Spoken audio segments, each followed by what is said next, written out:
First, if you could just say and spell your first and last name and then your title or position. Alan Wesolowski, Allenwolowski. I'm the city engineer for the city of Wausau. All right, and you can just look right at me or her, us. So first, can you just explain what we're doing here tonight, what the meeting was and why it was held? The meeting tonight was a public informational meeting to discuss shifting State Highway 52 and Business 51 in downtown Wausau, basically from McIndoe Street to Scott Street, the project limits in downtown Wausau. Why are these changes being proposed? The changes are being proposed basically to shorten the length of Business 51 and also to provide a more direct route on one-way streets in the downtown Wausau to pull some traffic, or to pull that traffic off of First Street and McIndoe. And this has to do also kind of with that YMCA project, right, the $40 million? If this proposed reroute does go through, it does provide an opportunity to vacate those streets and to move that project through also. Okay. Awesome. And so what's been maybe some of the biggest concerns, or what have you been hearing from people about this project? The concerns are if there's any shifting of traffic or the possible increase of traffic on Scott Street. We've done traffic studies to show that in the long run there's predicted that there's really not going to be any increased traffic on Scott Street, and there's also safety enhancements with moving that traffic over. So you're addressing those concerns from people that really seem to be about traffic. Right, and another concern was possibly that people had heard that we were going to remove parking on Scott Street. The plan is to keep all the existing parking on Scott Street. What are you doing exactly to Scott Street? Scott Street's going to go, proposed to go from 3 through lanes. Right now there's 3 10-foot lanes on Scott Street, which is tight. The proposal would be go to 2 12-foot lanes, which would actually increase the traffic flow by providing a wider lane. We're also looking at putting a bike accommodation lane on Scott Street. Okay, so pretty much like you mentioned in the meeting, it's just a question of like a paint job. Correct. There wouldn't, with this proposal, there wouldn't be any really new construction. The roadway, the curb lines would stay the same, the sidewalk would stay the same. Basically, we would just have to repaint Scott Street. And then since this is a highway as opposed to just a regular street in the city, can you kind of talk about the stricter environmental aspect of this project and how kind of it has more steps than maybe you would for just kind of a regular DOT project?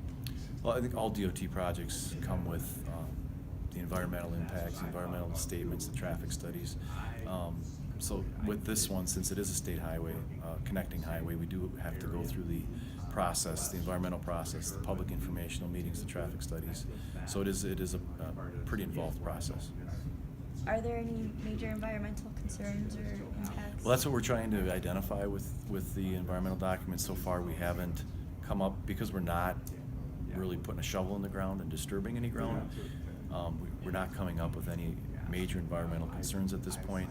If people come forward with some, or through these public informational meetings, I haven't heard of any major environmental concerns at this point. That's the question. Just what's the timeline now that you've had? So like what are the next steps? The next step would be to get the environmental document submitted, and if it's approved, we'd have to go through a jurisdictional transfer with the Department of Transportation to move the traffic, and then that requires some documents that would have to go in front of City Council. So there's several steps that have to come, but hopefully by the end of summer would be the hopes to have this traffic shifted over. So is it this project you hope to have it complete by this year? That would be the hope. Okay. To have it, if everything's approved and everything goes smoothly, that this could be done by the end of the year, by the end of summer. And you had mentioned in the meeting too, can you quickly just kind of talk about the traffic that you noticed for these streets? Do you have a rough guess of numbers of cars or peak? The traffic study that we didn't note really a large increase in traffic over the next 20 years, and not a lot of shifting of traffic either, because people were concerned that the amount of traffic on Scott Street would significantly increase, and that was not the case, based on projections by traffic engineers and the DOT.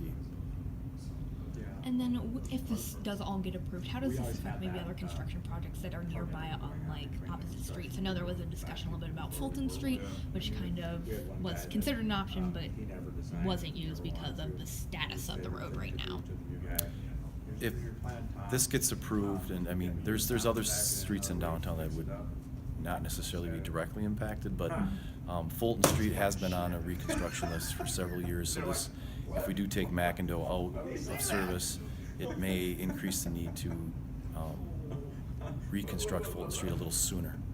And so we'll see if that happens. Anything else you'd like to add, or any Not other really. I questions? stumbled through a lot of that. No, it's No, great. you're Anything good. else you'd like to add, or anything we didn't ask, or anything you'd like to share? Are there any other public information meetings like this, or if people have concerns, what should they do? I mean, if this does get done, we are looking at some hazard elimination grants for Scott Street and signals improvements there. So if that project does go through, then we would have another meeting, another public informational meeting on that, which would basically be the same format as this. We'd invite the public in, talk to them if they had any concerns about those improvements. Okay. But other than that, though, I mean, if people, besides that, if that doesn't happen, if people have concerns about this project, or what's the best way to get their comments heard? Should they just email you?